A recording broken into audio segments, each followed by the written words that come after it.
Deməli belə, biz bugün sizə təlim strategiyaların ən vacib hissələrindən biri olan təlim üsulları haqqında danışacağıq və təlim üsulları haqqında izahlar verəcəyik və çalışacağıq ki, bu izahları öz işimizdə də tətbiq edək.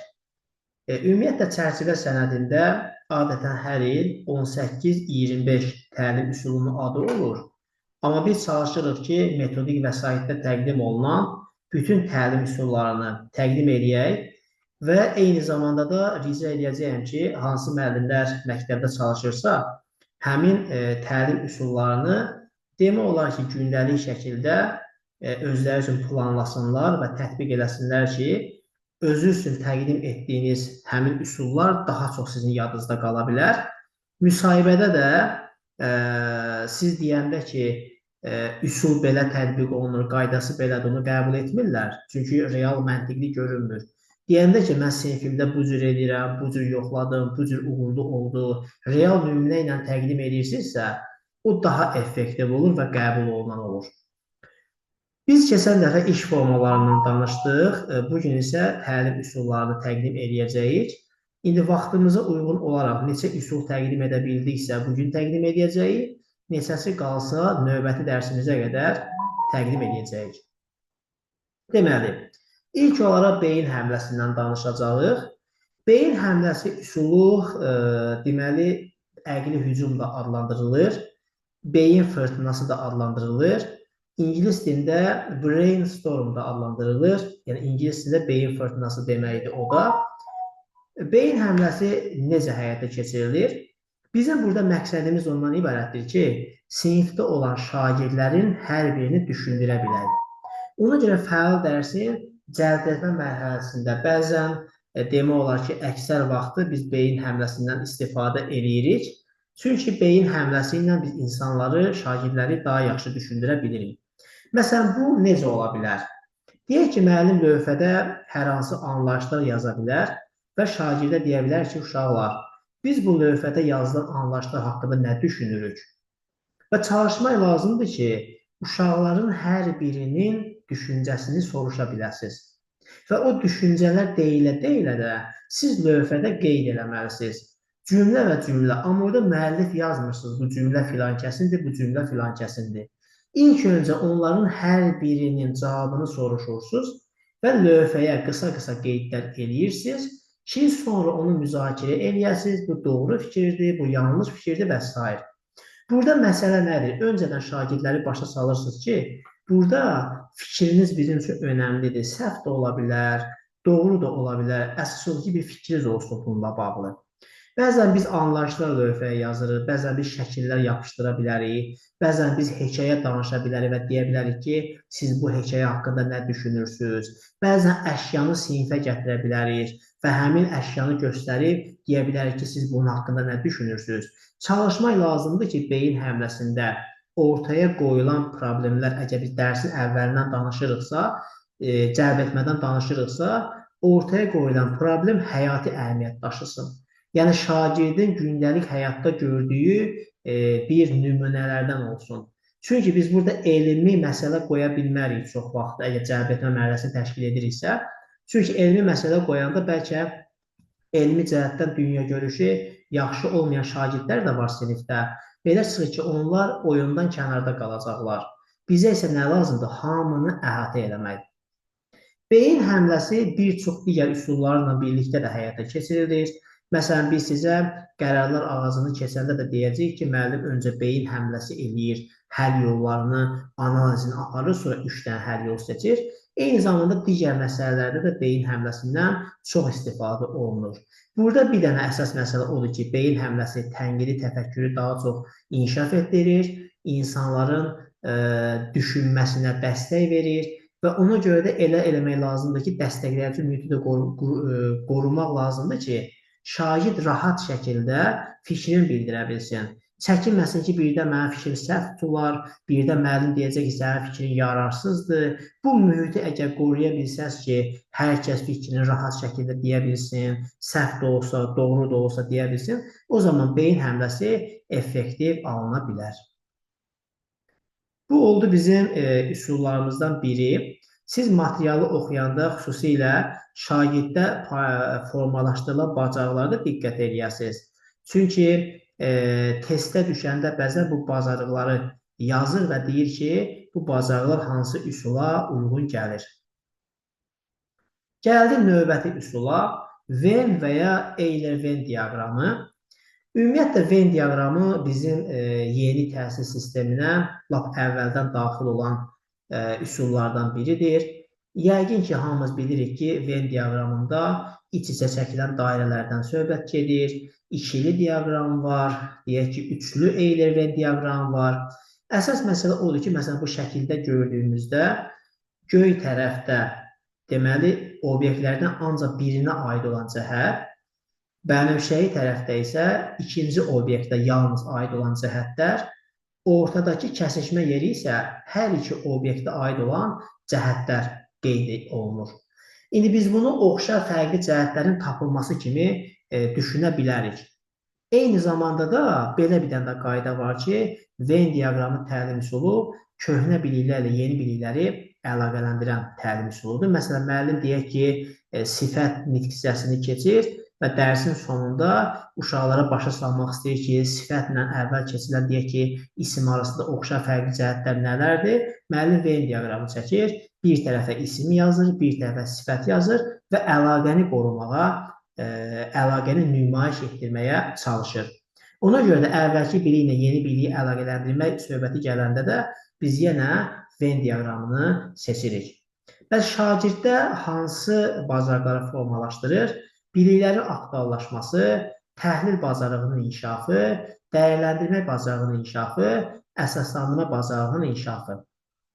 Siz bilirsiniz ki, fəal dərsin cəlb etmə mərhələsində iki cür iş görmək olur da. Bir var motivasiya, şagirdləri düşündürmək, yalnız məqsəd düşündürməkdir. Bir də var aktuallaşdırma. Aktuallaşdırma nədir?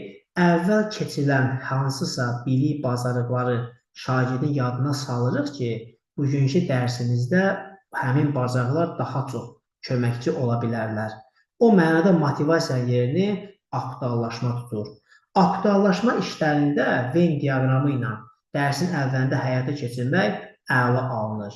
Eyni zamanda yaradıcı tətbiq etmədə və ya tədqiqatın aparılmasında da Venn diaqramı çəkib tədqiqat aparıb və sonda nəticəni onun əsasında əldə etmək olur.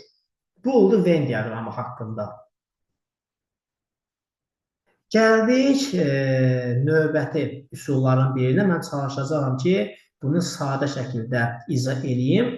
Sokrat dialoqu. Sokrat bilirsiniz ki, Yunanistanlı mütəfəkkirlərdən biridir. Sokratın dövründə, yəni antik dövrdə, baxmayaraq qədim dövrüdür, Yunanistanda bir ənənə var idi. Həmin ənənə mən görürəm ki, biz bu gün hələ çox çətinliklə həmin ənənəni bərpa edə bilirik. Amma qədim dövrdə Yunanistanda həmin ənənə var idi. Məsələn, hər hansı bir məsələdə qərar vermək üçün onlar belə bir dialoqlar yaradırdılar. Həmin dialoqlar nədən bəhs edirdi? Deyək ki, iki tərəf olurdu. Bir tərəf hakim rolundaydı. O biri tərəflərdən biri, hər ikisi təklif edən tərəf idi. Bir tərəf təklif edir ki, məsələni bu cür həll edək. Digər tərəf isə təklif edir ki, yox, məsələni bu cür biz həll etməliyik. Sonda isə hakim elə qərar verir ki, hər iki tərəfin maraqlarını müəyyən qədər qoruyur və hər iki tərəfə daha uyğun bir variant təklif edə bilir. İndi burada, belə deyim də, burada yəni bəzi xırda detallar da var. Məsələn, müzakirə zamanı qapalı suallar da verilə bilər. Deyək ki, açıq suallar da verilə bilər, sual verən tərəf müəllim də ola bilər, şagird də ola bilər və burada nümunə göstərilir. Deyir ki, əvvəlcədən keçiriləcək mövzuya uyğun əsas suallar aydın formada yazılır, açıq suallar yazılır, suallar şagirdlərin səviyyələrinə uyğun tərtib olunur, sualı səsləndirdikdən sonra şagirdlərə 5-10 saniyə düşürməyə vaxt verilir. Müzakirədən kənar çıxmamaq üçün diqqətli olmaq lazımdır. Kənara çıxma baş verdiyi halda şagirdlərin diqqəti yenidən mövzuya yönəldilir. Şagirdlərin cavabları diqqətlə dinlənilir. Vaxtaşırı müzakirə ümumiləşdirilir. Yəni, çox vaxt lövhədə biz bunu edirik. Müzakirə zamanı, yəni buna qədər mümkün qədər çox şagird cəlb edilməlidir. İndi burada əsas məsələ odur ki, Sokrat dialoqunun tam mahiyyəti ondan ibarətdir ki, burada bir qayda var. Həmin qaydaya uyğun olaraq şagirdlər və ya şagird qrupları növbə ilə öz fikirlərini ifadə edirlər. İndi burada düzdür, Sokrat dialoqun tam mahiyyəti haqqında burada məlumat verilməyib. Amma əsas məsələ budur ki, hər iki tərəf öz təklifini irəli sürür və hakim tərəfi həmin təklifi dəyərləndirməyə çalışır. Və sonunda yenə deyirəm, elə qərar verilir ki, həmin qərar hər iki tərəfi razı sala bilir. Ona görə bunun adını Sokrat dialoqu qoyublar ki, bunun kökü qədimdən gəlir. Qədim Yunanistan cəmiyyətində belə hər hansı məsələ haqqında qərarı bu üsulla verə bilirdilər və effektiv olurdu. Növbəti üsul burada olur, qızıl dairə üsulu. Qızıl dairə üsulu nədən ibarətdir? Burada 3 ədəd N hərfi görürsünüz. 3 ədəd N nədir? 3 dənə N ilə başlayan sual. Həmin suallar nədir? Demək, bunun əslində simvolu iç-içə çəkilmiş 3 dairədir. Mən burada onu göstərməyə çalışım. Ekranda açılan lövhəni görürsünüz. Bəli. Bəli. Aha. Mən 3 dairəni çəkim. Burada daha yaxşı sizə göstərə bilərəm. Deməli, ortadakı dairə belə suala cavab verir. Nə üçün? Yəni, məsələn, siz indi imtahana hazırlaşırsınız da, siz bu dəqiqə nəyə görə dərsə yazılmışsınız? Yaxşı bal toplamaq istəyirsiniz. Yəni, siz özünüzə sual verirsiniz ki, mən nə üçün, deyək ki, dərsə qoşulmuşam? Nə üçün sözü odur. Birinci hədəf odur ki, nə üçün qoşulmuşam? İkinci hədəf, yaxşı, mən bildim ki, mən yaxşı bal toplamaq istəyirəm. Bu yaxşı bal toplamaq üçün mən necə hərəkət eləməliyəm? İkinci N hərfi ilə olan sual necədir? Məsələn, siz qərar vermişsiniz ki, bəli, mən onlayn dərsə qoşulacağım və bunu öyrənəcəyəm. Elə yoldaşlar var ki, kitablar tapıb evdə hazırlaşır. Elə yoldaşlar var ki, YouTube kanalında əyləşib, izləyir və öyrənir və s. Yəni, hərənin bir strategiyası var. Demək, nə üçün hazırlaşıram və necə hazırlaşıram? Üçüncü sual.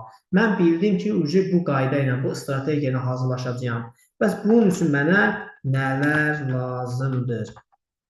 Burada nələr deyəndə, söhbət maddi imkandan da gedir, söhbət vaxtdan da gedir. Yəni, sizə nə üçün dərsə qoşulmaq lazımdır? Ona görə ki, yaxşı bal toplamaq istəyirsiniz. Yaxşı bal toplamaq üçün nə edirsiniz? Dərsə qoşulursunuz onlayn şəkildə və bunun üçün sizə nə lazımdır? Vaxt lazımdır ki, bu vaxt tapıb qoşulmuşsunuz. Eyni zamanda da maddi müstəqillik lazımdır ki, bütün dərslərdən yararlana biləsiniz. Bu metod adlanır 3N metodu və ya bunun ikinci adı qızıl dairə üsulu da bəzən buna deyilir. Qızıl dairə üsulu da deyilir. Məqsəd səbəb odur ki, 3 dənə N hərfi ilə başlayan sualdır. Qabağında 2W1 H ona görə yazılıb ki, ingilis dilində bu sualları yazanda həmin sualların ikisi W ilə başlayır, biri isə H hərfi ilə başlayır. Bu oldu qızıl dairə. Bunun da yaratdığı bazarlar odur ki, məntiqi təfəkkür, problem həll etmə, dinləyib anlama, tənqidi təfəkkür, oxuyub anlama, əsas fikri müəyyənləşdirmə, yaradıcı təfəkkür, informasiya qəbul etmə və ötürmə. Və mən sizə bir detal deyim. Birdən düşünə bilərsiniz ki, axı biz bunu necə öyrənək də, bu qədər şey öyrənməliyik mi? Ümumiyyətlə, bu kimi şeylərdən sırf olaraq testdə o qədər sual düşmür. Yəni, sizə bu qədər şey verib deyə bilməzlər ki, bu hansı üsuldur. Çünki burada yazılan cəhətlər əksər üsullarda var. Əksər üsullar məntiqi təfəkkürü yaradır. Əksər üsullar problem həll etməni yaradır. Ona görə də siz sadəcə konfigurasiyanı yadda saxlayın ki, 3 dairə olsa, 3 sual olsa, birinci qızıl dairədir. Növbəti üsul gəlib proqnozlaşdırma. Bu da maraqlı üsullardan biridir. Məsələn, biz uşaq vaxtı nağıl keçmişik də. Məsələn, Cırtdanın nağılı. Cırtdan biz bilirik ki, onun qabağında 2 dənə yol var idi. Ya işıq gələn tərəfə getməli idi, ya da itürən tərəfə getməli idi. Cırtdan işıq gələn tərəfə gedir və divlə rastlaşır. Məsələn, uşaqlara sual qoyursan ki, yaxşı, cırtdan əgər itürən tərəfə getsəydi, nə olardı? Təbii ki, bu üsul prozlaşdırma üsulu yox, bu nə olardı əgər üsuludur. Özüm bunu qarışdırdım.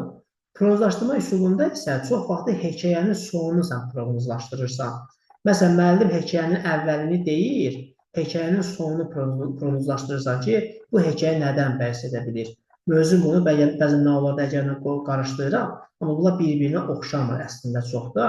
Məsələn, müəllim bəzən hekayənin adını deyir ki, məsələn, duz çörək hekayəsi. Uşaqdan soruşur ki, sizin fikircə bu hekayə nədən bəhs edə bilər? Uşaqlar öz fantaziyaları ilə bağlı fikirlər bildirirlər. Sonra müəllim hekayəni təqdim edir. Sonra baxırlar ki, nə qədər uyğundur, nə qədər uyğun deyil. Və yaxud hekayənin əvvəlini müəllim danışır, onun sonunu deyək ki, uşaqlar gətirir.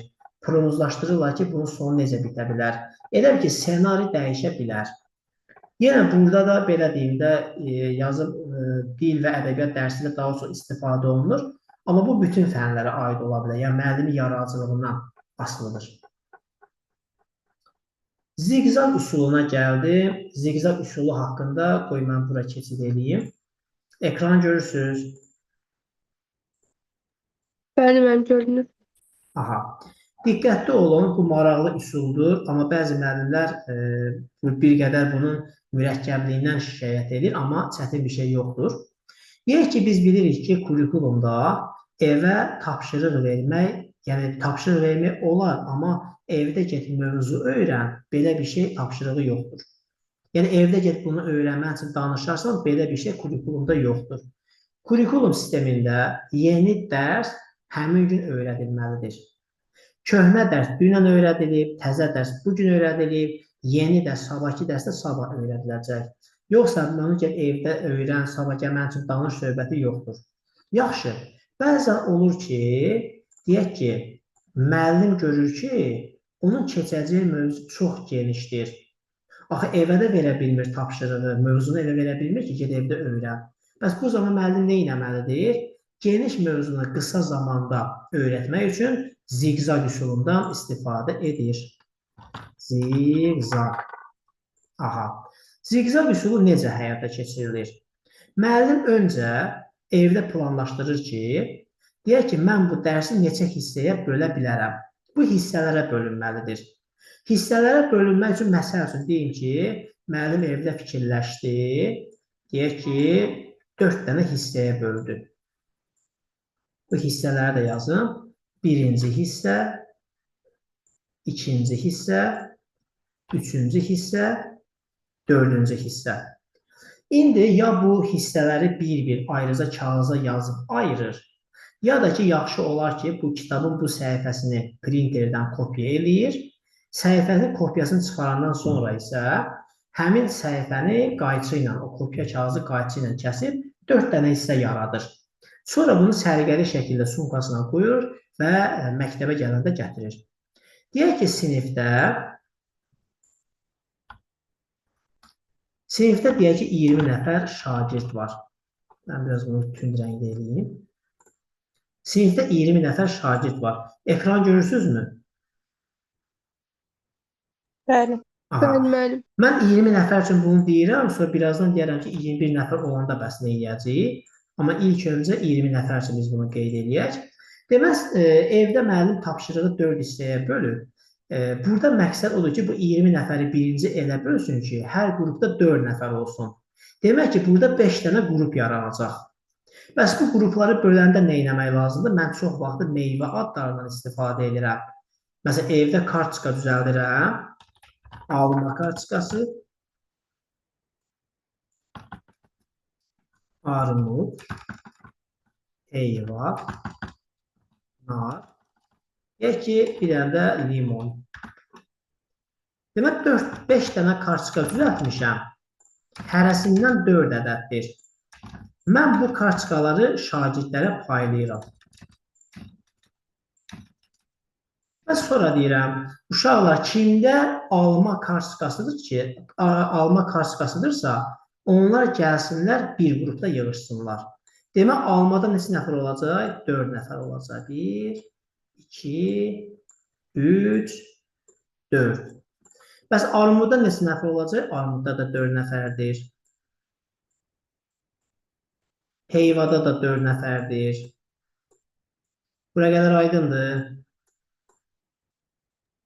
Bəli, müəllim, aydın. Yəni, kartçka əlinizdə olsa, bunları bölməyə heç cəmi 2 dəqiqə vaxt bəs eləyir. 20 nəfəri bu şəkildə bölürəm. İndi mənim bu böldüyüm qrup ki var, bunlar adlanır əsas qruplar. Əsas qruplar. Aha. İndi isə cibimdən ikinci kartçkaları çıxarım. Bunlar isə rəqəmlərdir. Mən nə edirəm? Hər qrupda olan şagirdləri rəqəmləyirəm. Məsələn, alma qrupunda 1, bu olur 2, bu olur 3, bu olur 4. Armud qrupunda 1, 2, 3, 4. Heyva qrupunda 1, 2, 3, 4. 4 bura düşdü. Burada geri qaytarım. 3, 4. Bu şəkildə bütün qrupları kodluyuram. Demək, mən burada yenə hazırlıqlı gəlmişəm. Çünki məndə kartçkalar var. Əgər məndə kartçkalar olmasa, şagirdlər özləri bir tərəddüddə olarlar. Görəsən, mən hansı qrupa düşmüşəm? 2, 3, bu da olsun 4. Və müəllim indi isə deyir, uşaqlar, meyvə kartçkaları cibizə qoyun. Rəqəm kartçkalarınıza diqqət edin.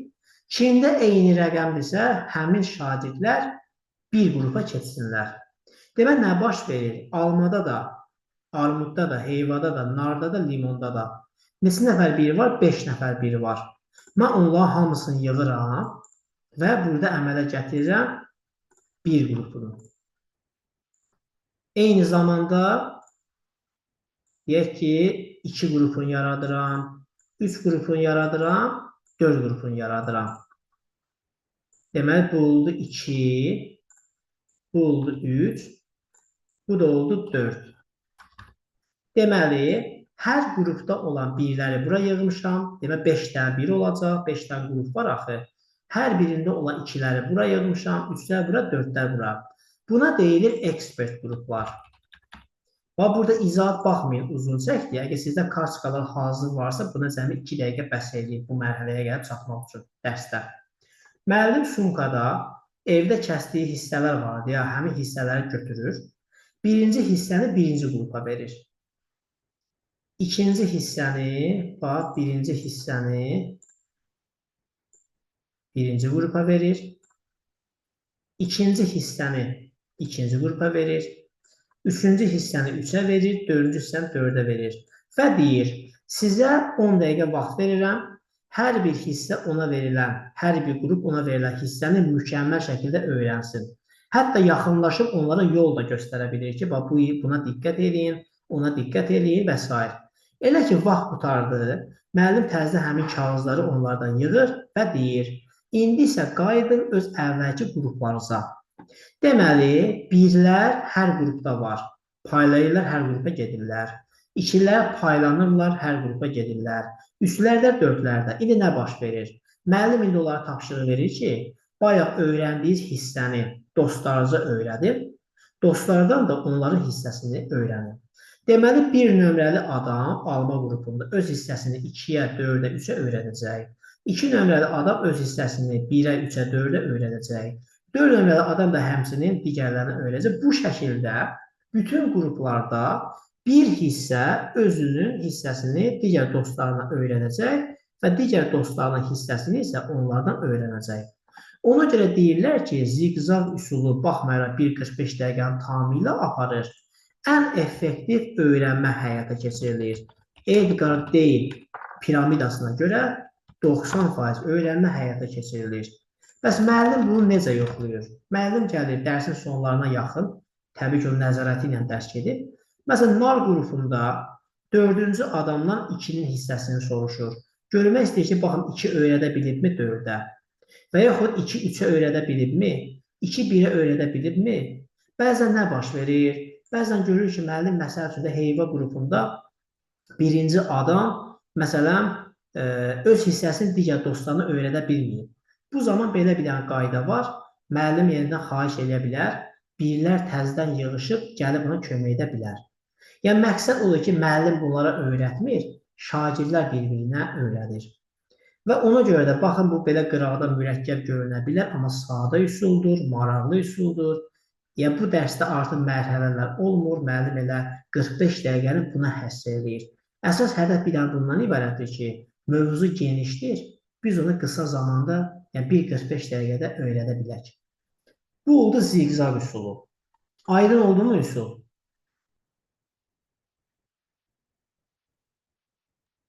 Bəli, müəllim, aydındır. Aha. Baxın, ziqzaqın orijinal versiyası bu şəkildə həyata keçirilir.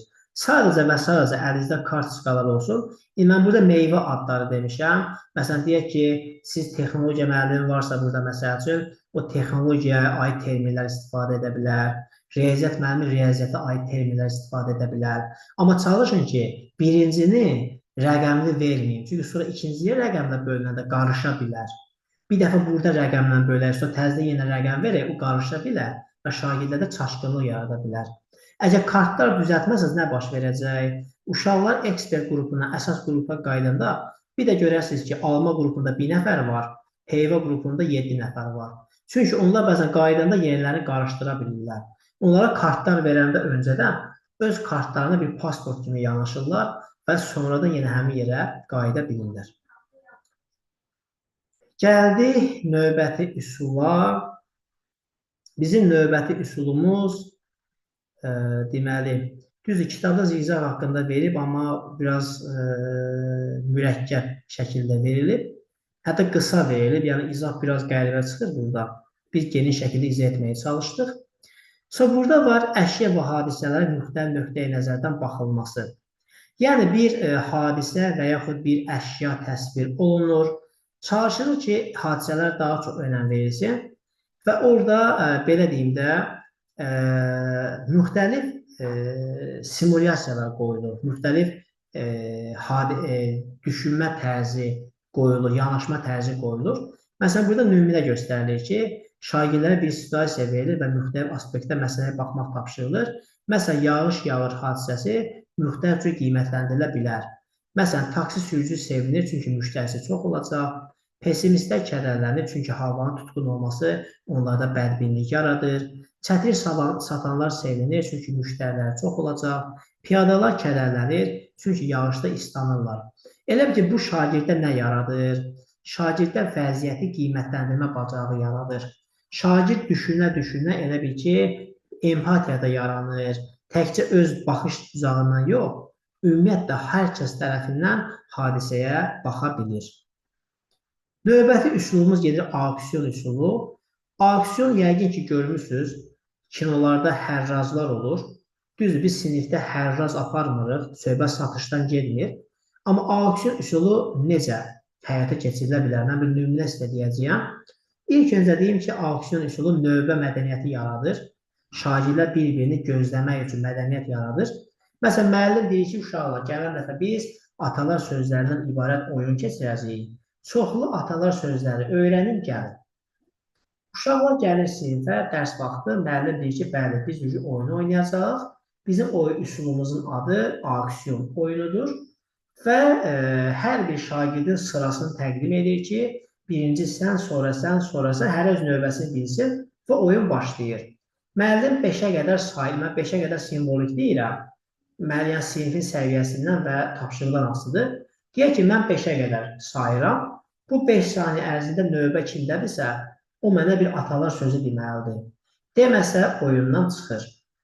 Deyəndən sonra ikinci adamın növbəsi gəlir. Mən demirəm, filakəs növbə sənindir. Uşaq özü öz növbəsini bilir, öz növbəsində danışır. Bəzən olur ki, ikinci adam deyək ki, atalar sözü düşünür, tapa bilmir. Birdən üçüncü adam tələsir, tez onun yerinə bir atalar sözü deyirsə, o zaman üçüncü adamı oyundan çıxarırıq. Nə olsun düz danışır? Əsas odur ki, növbəsini gözləməyib. Və bu şəkildə şagirdlərdə gözləmə mədəniyyəti yaranır, nizam, intizam mədəniyyəti yaranır. Ona görə auksion üsulu bizim cəmiyyətimizdə çox faydalı üsullardan biridir. Hər kəs öz yerində danışmağı öyrənir, kiminsə yerinə sözünü demir və o növbə mədəniyyəti onda formalaşmış olur. Oyun adətən bir neçə dövrədən ibarət olur. Birinci dövrədə təbii ki, atalar sözü çox olur, yəni hələ sözlər deyilməyib. Amma ikinci dövrəyə çatanda insanların şansları azalır. Ən axıra qalanlar isə müəllim tərəfindən yüksək, yəni qiymətlərlə qiymətləndirilə bilər. Bu da oldu auksion üsulu. Və burada əlavə deməli qeydlər də yazılıb. Öyrənilən cisim və ya hadisənin xüsusiyyətlərini sadalamaq, dinləyib anlama bacarığı, köhnə biliklərdən istifadə etmək, bir də assosiasiya yaratmaq. Amma əslində belə deyim də testlərə düşəndə həm də növbə mədəniyyəti söhbəti gedir. Amma görürəm burada növbə mədəniyyətini yazmayıblar. Amma yəqin ki, testlərdə qabağımıza çıxacaq növbə mədəniyyəti. Əşyaların qeyri-adi istifadəsi. Bu xüsusilə şagirddə yaradıcı təfəkkür yaratmaq üçün istifadə olunur. Müəllim lövhəyə müxtəlif əşyaların şəklini yapışdırır. Məsələn, deyək ki, ağac şəkli, bir tərəfdə də deyək ki, nə bilim, karandaş şəkli. Uşaq karandaşla ağacı əlaqələndirməyə çalışır. Yəni, insanlara qəribə gəlir ki, bu ağac şəkli də ola bilər, sözlə də ola bilər. Ağacla karandaş necə əlaqələnə bilər? Şagird deyir ki, bu karandaş ağacdan hazırlanıb, ona görə karandaş ağacla əlaqəlidir. Və yaxud markerlə stakan. Marker ala stakan var. Uşaq deyir ki, marker batanda biz onu stakanda yuya bilərik. Və ya stakanla su gətirib markerin üstə tökə bilərik. Markeri təmizləyə bilərik. Və bu şəkildə uşaq qeyri-adi əlaqələr yaradır. Ona görə deyir ki, bu üsul şagirdə yaradıcı təfəkkür, dəyərləndirmə, tənqidi təfəkkür və təhlil etmə yaradır. Adətən ibtidai sinif müəllimləri şəkillərdən çox istifadə edirlər. Yuxarı sinif müəllimləri isə sözləri hazır şəkildə lövhəyə yazırlar və ondan istifadə edirlər. Bu da oldu əşyaların qeyri-adi istifadəsi. Gəldik qərarlar ağacına. Qərarlar ağacı nə üçündür? Bizim həyatımızda bəzən elə dönəmlər olur ki, biz həmin dönəmlərdə qərar verməyə çətinlik çəkirik. Çünki qərar vermə qabiliyyəti bizdə formalaşdırmayıblar. Qərar vermə qabiliyyəti nədir? Müəllim problemi qoyur, beyin həmləsi keçirir, çoxlu həll yolları uşaqlar tərəfindən alır. Amma onlar arasında 3 dənə həll yolu seçir və lövhəyə yazır. Və sonra uşaqlara deyir ki, bu həll yollarını başlayaq araşdırmağa. Bax, birinci həll yolu, indi burada həll yolu səmərli belə yazılıb. Çox vaxt birinci, ikinci, üçüncü yazırıq. Birinci həll yolunda müsbət cəhətlər, mənfi cəhətləri yazın. İkinci həll yolunda müsbət mənfiləri yazın. Üçüncüdə müsbət mənfiləri yazın. Yəni, mən o tərəfə geçsəm, hansı müsbət hadisələr baş verəcək və ya hansı mənfi hadisələr baş verəcək. Sonda şagirdlər necə qərar verir? Elə bir ki, hansı həll yolunda çoxlu müsbətlər varsa, mənfilər azdırsa, o həll yolu qərar kimi seçilir. Və bizim bu şəkildə də görürsünüz ki, səmərəli həll yolu ikinci yol seçilir. Çünki 3 dənə müsbəti var, amma bir dənə mənfisi var. Amma birinci yerdə olan həll yolunda 2 dənə mənfi vardır. Üçüncü həll yolunda baxın, 5 dənə mənfi həll vardır. Yəni, məsələ budur ki, uşaq müsbət və mənfini seçə bilsin və seçəndən sonra da belə deyim də, deməli, o həll yolunu tətbiq edə bilsin. Yəni, bizim belə deyək də, açıq deyək ki, bizim həyatımızda elə dönəmlər olur ki, biz bəzən qərar qarşısında qalırıq, bilmirik, miqə hazırlaşaq, bilmirik, dövlət qulluğuna hazırlaşaq. Əslində, bu seçimi qarşımıza qoyub, plus-minus eləməklə düzgün qərar verə bilərik. Bu da oldu qərarlar ağacı. Demək, qərarlar ağacı müəllim problemi deyəndən sonra beyin həmləsi, burada yol var, 5 dənə yol göstərdi, beyin həmləsi, sonra 3 həll yolu saxlanır, sonra uşaqlar plus-minus eləməklə 3 variantdan birini seçir, sonra da qərar qiymətləndirilir. Demək, müəllimlər, biz bugün sinektikaya qədər gələ bildik. Növbəti dərsimizdə isə sinektikanın ardınca digər üsulları təqdim etməyə çalışacaq. Gələn dərsə qədər mən sizə test verməyəcəyəm. Gələn dəsə elə başlayan kimi birinci 40 dəqiqədə izah olacaq, ikinci 40 dəqiqədə izah olacaq. Belə müəllimlər, bugünkü bu qədərdir. Kimin sualı var, kimin sözü var mənə deyə bilər. Mən çalışacağım bu videosunu qrupa atım.